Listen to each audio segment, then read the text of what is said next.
Hey everyone, it's Sarah, and today I want to teach you a really simple game that you can play with your dog. You can learn in just a couple of minutes, and it's called Bowling for Treats. Now the reason that I love this game so much is it can really help with two different areas of training.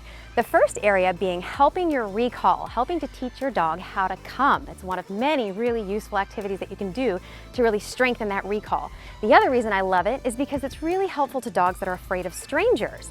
Now there's only one difference in how we play this game for both different scenarios, which I'll get into momentarily. But first, let me introduce you to Izzy. Yeah, Izzy and her dad, Scott, are out here training with me today, and they're gonna do a demonstration for us of what Bowling for Treats looks like. Now, Izzy's super food motivated, so it's really easy to play this game with her, and she enjoys it very, very much. And that's really what we wanna do. We wanna play games that our dogs really enjoy. All right, so we're gonna get right into it, but before we do, please don't forget to hit that like button if you like this video, hit subscribe, and ring that bell if you wanna receive notification when more content like this to help you build your bond with your dog is released. All right, Izzy, ready? Good girl. Okay. All right, so step one for Bowling for Treats is just getting the bowling part down. All I'm gonna do is send a treat out for Izzy to go retrieve and catch. The whole idea is I'm gonna wait it out until she comes back to me, and I'm gonna reward that coming back to me with another treat by sending that out again, hence the bowling. So Izzy, get her attention, and just to show you, so she sees that I have a treat. It's also a different color. It's a little easier for her to see against the asphalt. The asphalt's black, and I have a yellow treat so she can pick up on it. Good. And I'm just gonna bowl it straight on out and let her go get it.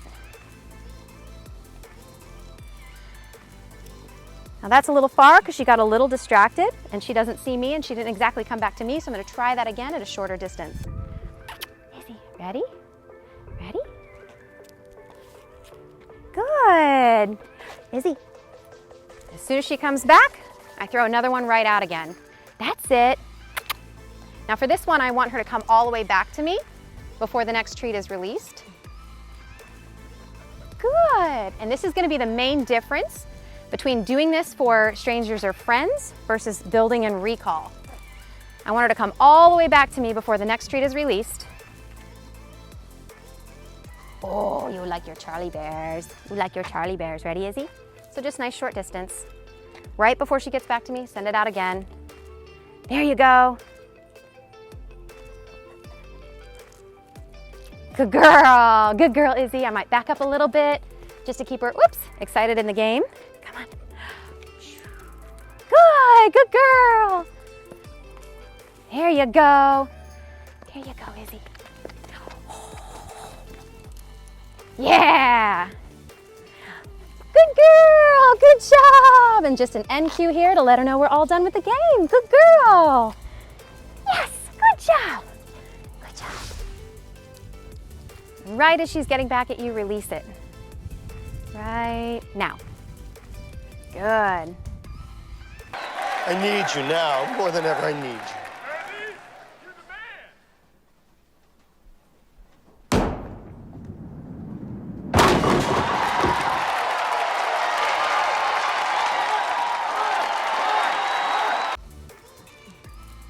So this time try, right as she's coming back to you, instead of pulling her all the way into the treat, right before she gets to you, go ahead and bowl it out. Okay. So she doesn't quite all the way come to you. There we go, perfect.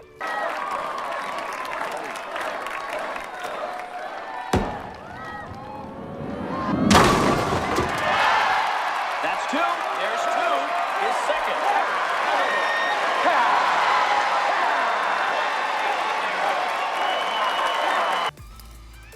Now while you're practicing with her, I'll go ahead and talk about what we'll do slightly differently if we're doing this for a dog that's afraid of strangers.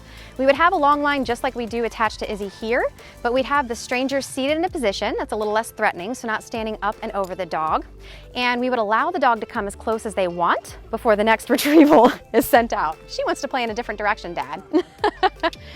So here, if she gets distracted, we'll just shorten the length of the rope. Okay. And it's really hard in a park, in a place where there's so many other dogs and smells, but all we'll do is we'll just shorten the length so that we're only playing the game maybe at 6 to 8 feet instead of 10 to 15 feet as we've been playing with her.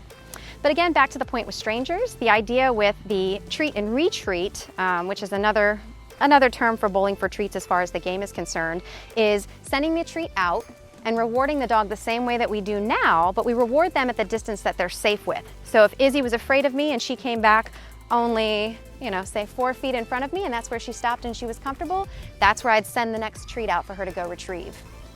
And over time, then they can feel more comfortable getting closer and closer on their own terms, making their own decisions.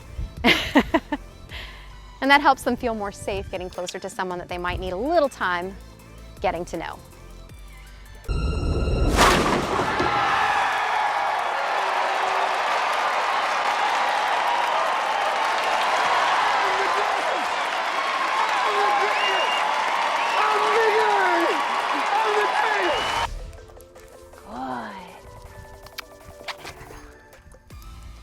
Good girl, Izzy.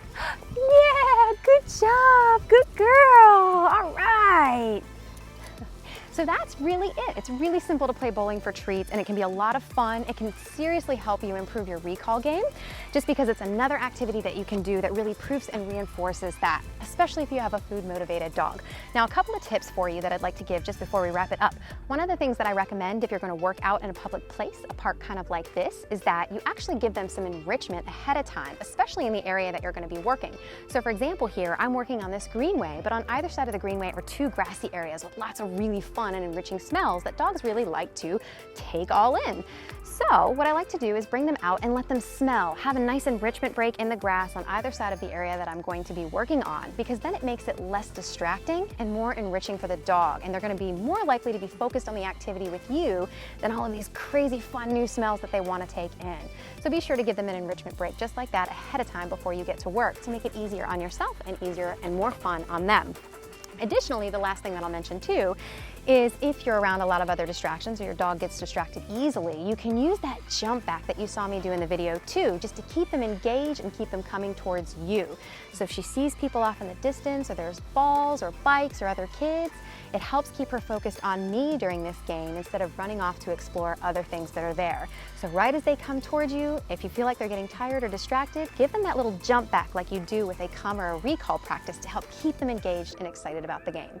Thanks so much for watching. If you have any questions about how to play this game or how it can help alleviate some issues with strangers or help your recall game a little bit more, feel free to pop those questions in the comment section below, and I'll be sure to answer them as quickly as I can. Don't forget to hit the like button if you like this video, and hit subscribe and ring the bell to receive notification when more content just like this to help you build your bond with your dog is released.